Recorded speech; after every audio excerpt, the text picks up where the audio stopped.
शंकर जी पर दूध चढ़ाने को ही टारगेट क्यों किया जा रहा है? आप कहते हैं कि ईश्वर ने सृष्टि की रचना की, तो फिर मैं आ जाऊंगा ईश्वर को किसने बनाया? तो आप अपने बच्चों को क्या सिखाएंगे? हमारे भारत की पहचान संस्कारों से है। मर्यादा नाम की कोई चीज है? मैं हिजाब डालूंगा बिकनी कि मैं कैसे भी कपड़े पहनूं, आपको क्या दिक्कत? मैंने कहा बात ठीक कह रही हो आप, हमें क्या दिक्कत है? तुम कुछ भी मत पहनो, जरा से पहनो, हमें क्या दिक्कत? तो दोस्तों आप लोग सोच रहे होगे कि मैं ऐसे क्यों बैठा हूँ। तो आज मैं सोच रहा हूँ आज मैं थोड़ा सा ना कॉमेडी के मूड में हूँ, तो थोड़ा लेट के मस्त से अच्छी सी वीडियो बनाई जाए। और मैं वीडियो लेकर आया हूँ अनिरुद्धाचार्य महाराज जी की। आप सब जानते हैं इनसे, आप सब अनजान तो हैं नहीं। क्या बढ़िया बातें करते हैं, उनकी बातों में कॉमेडी आ ही जाती। कॉमेडी नहीं होती एक्चुअली में, वो एकदम हास्यास्पद व्यंग होता है, सामने वाले के लिए कटाक्ष होता है, वो समझ नहीं पाता है। और ऐसा ही कुछ इस वीडियो के अंदर हुआ, जब किसी ने कहा कि हम कपड़े क्यों पहने, कम पहने, जितना हमारा मन करेगा हम इतने पहनेंगे, ये हमारी अपनी मर्जी है, हमारी स्वाधीनता है। तो उस पर उन्होंने क्या जवाब दिया, आइए चलिए पूरी वीडियो में क्या हुआ वो भी देखते हैं। चलिए देखते हैं वीडियो में क्या हुआ। मैं कम्युनिस्ट हूँ।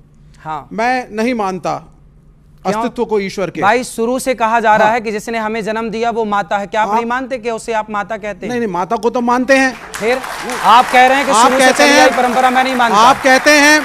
आप कहते हैं कि ईश्वर ने सृष्टि की रचना की, तो फिर मैं आ जाऊंगा ईश्वर को किसने बनाया, तो ये डिबेट अनंत हो जाएगी। मैं सबके इसका उत्तर ना विज्ञान के पास है अभी और ना किसी मनुष्य के पास। अलग अलग धर्मगुरु अपने अपने हिसाब से अपनी लॉजिक दे रही है। मैं किसी को बुरा भी नहीं कह रहा, लेकिन मैं आपसे एक बात कह रहा हूं कि शुरू से तो जाति प्रथा भी इस मुल्क में है, इस देश में है। शुरू से जाति प्रथा नहीं है। मैं बता देता हूं आपको, भगवत गीता में लिखा हुआ है वर्ण व्यवस्था है। क्या है उसको आपने समझा? सुनते जाइए आप पहले। महाभारत में सूतपुत्र कह के कर्ण का अपमान हुआ। मैं आपको अनेकों उदाहरण दे सकता हूं जिसमें जाति व्यवस्था, जिसको आप सनातनी समाज कहते हैं, उसका शबरी का के बेर रही है।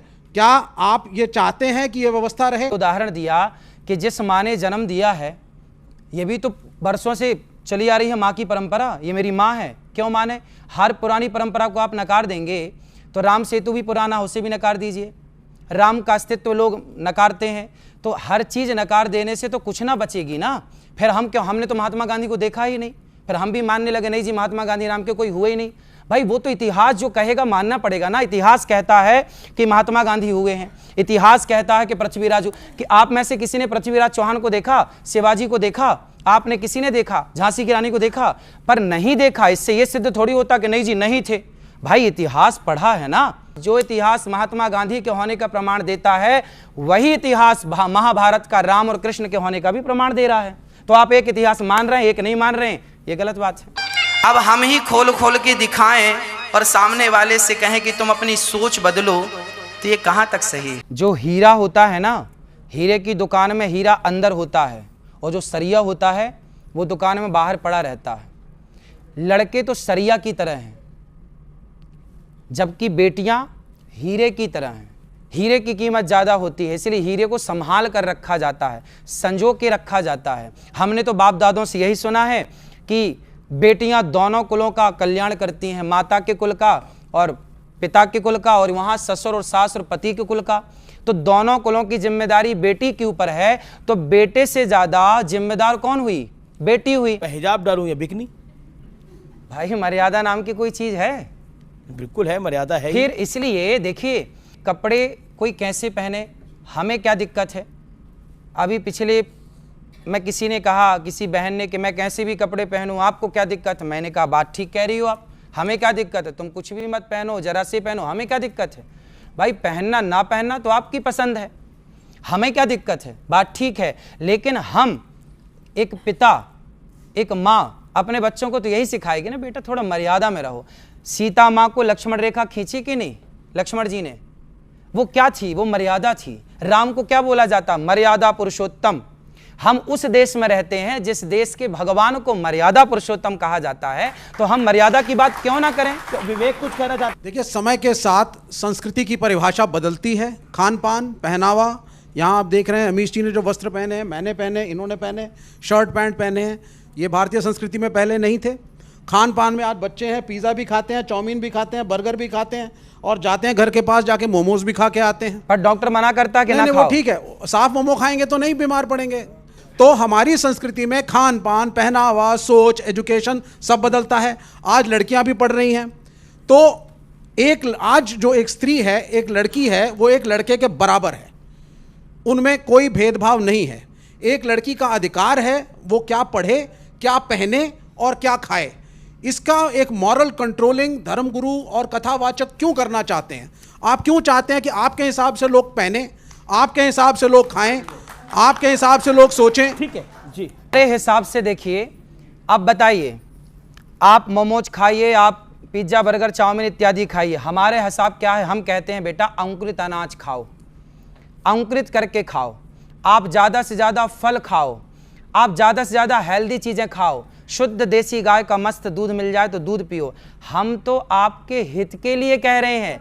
अब बात करते हैं दूध की, दही की, पनीर की, तो आज की डेट में तो डॉक्टर्स और बहुत लोग तो ये सब भी खाना बंद कर रहे हैं। हाँ, कि दूध पनीर वगैरह अच्छा नहीं होता तो बॉडी के डॉक्टर तो लिए। कह रहे हैं, आपको सलाह देते हैं आप अंडा खाओ। डॉक्टर तो आपका धर्म भ्रष्ट करने के लिए बैठे हैं। एक मिनट, इसमें धर्म कहां से आ गया? वाह, अंडा खाओगे धर्म भ्रष्ट मैं नहीं सिर्फ होगा। एक प्रश्न आपसे पूछूंगा आचार्य जी, आप उसका मुझे बताइए। कामाख्या देवी को आप मानते हैं? हाँ, मानते हैं, बिल्कुल मानते हैं। कामाख्या देवी में बलि चढ़ती है, सही है गलत? सुनते रहिए। चंडी पूरा माता में बढ़िया बलि सुनाइए, चढ़ती है, सही है गलत? मैं पूर्वी उत्तर प्रदेश से हूं, मैं पूर्वी उत्तर प्रदेश से आता हूं। वहां पे अब योगी आदित्यनाथ उस मठ के महंत बने हैं। पहले वहां पे भी छोटे छोटे सुअर के बच्चों की बलि चढ़ती थी माता को। देवी पाटन सिद्ध देवी का स्थल है, और कायस्तों का एक गांव है वहां पे नवमी के दिन माता को बकरा जरूर चढ़ता है, ठीक। लेकिन हाँ, ये अलग बात है कि ईद में मुसलमानों पे उंगली उठाना बड़ा आसान काम हो गया है हिंदुस्तान में। क्या ये जो नॉनवेज खाने की प्रथा, इन्होंने बोला कि कामाख्या देवी में बकरे की बलि चढ़ती है। हमारे यहाँ बंगाल की राजधानी कोलकाता, वहां भी माता जी का मंदिर है, वहां भी बलि चढ़ती है, आपने बताया। और भारत में बहुत सारे मंदिर हैं ऐसे पुराने जहां बकरे की बलि चढ़ने की परंपरा है, आपने ठीक कहा। अब मैं ये बताऊं कि क्यों। हमारे वेदों में लिखा है स्पष्ट, अहिंसा ही परमो धर्मः। हमारे शास्त्र कहते हैं किसी की हत्या ना करो। हमारा हिंदू सनातन धर्म कहता है किसी की हत्या मत करो। फिर आपने सवाल किया कि कामाख्या में क्यों हत्या हो रही है। अब देखो हो क्या रहा है, हमारे मंदिरों में, हमारे वेदों में कहीं बकरे की बलि चढ़ाने की कोई परंपरा नहीं थी। लेकिन क्या हुआ कि एक मास्टर जी ने एक विद्यार्थी को देखा सिगरेट पीते हुए, तो गुरुजी ने बोला क्यों तुम सिगरेट पीते हो? गुरुजी वो क्या है, आदत हो गई है। कितनी पी जाते हो? बोले 10 पीता हूं मैं रोज दिन भर में। गुरुजी बोले सुन, 10 मत पीना, छोड़ दे पूरी। गुरुजी छूटे, अच्छा छूटेगी नहीं तो एक पी लेना, एक पी लेना। वो एक सिगरेट पीने की इजाजत गुरुजी ने क्यों दी? ताकि धीरे धीरे जब 9 छूटेगी तो एक भी छूट जाएगी। तो क्या हुआ कि हमारे यहां अहिंसा की बात तो थी, पर कुछ लोगों ने मांसाहार करना स्टार्ट कर दिया, मांसाहार का प्रचलन बढ़ गया। तो हमारे ऋषि मुनियों ने कहा कि भाई तुम मांसाहार क्यों करते हो जब वेद में लिखा है हत्या नहीं करनी चाहिए। तो बोले गुरुजी क्या करें, ये आदत हो गई है। तो गुरुजी बोले सुनो, तुम फिर रोज ना खा के कभी कभी खाने की मजबूरन इजाजत दी, वो भी निवृत्ति परक थी कि आप छोड़ दें, इजाजत नहीं दी कि खाओ। आप 10 सिगरेट रोज पीते हैं तो मैं आपने आपको कहा एक तो गुरुजी होंगे जिन्होंने इसकी इजाजत दी होगी, उनका कोई फिर नाम होगा। सब बता रहा हूं, सब बता रहा हूं। अभी मैं आपके पास आऊंगा।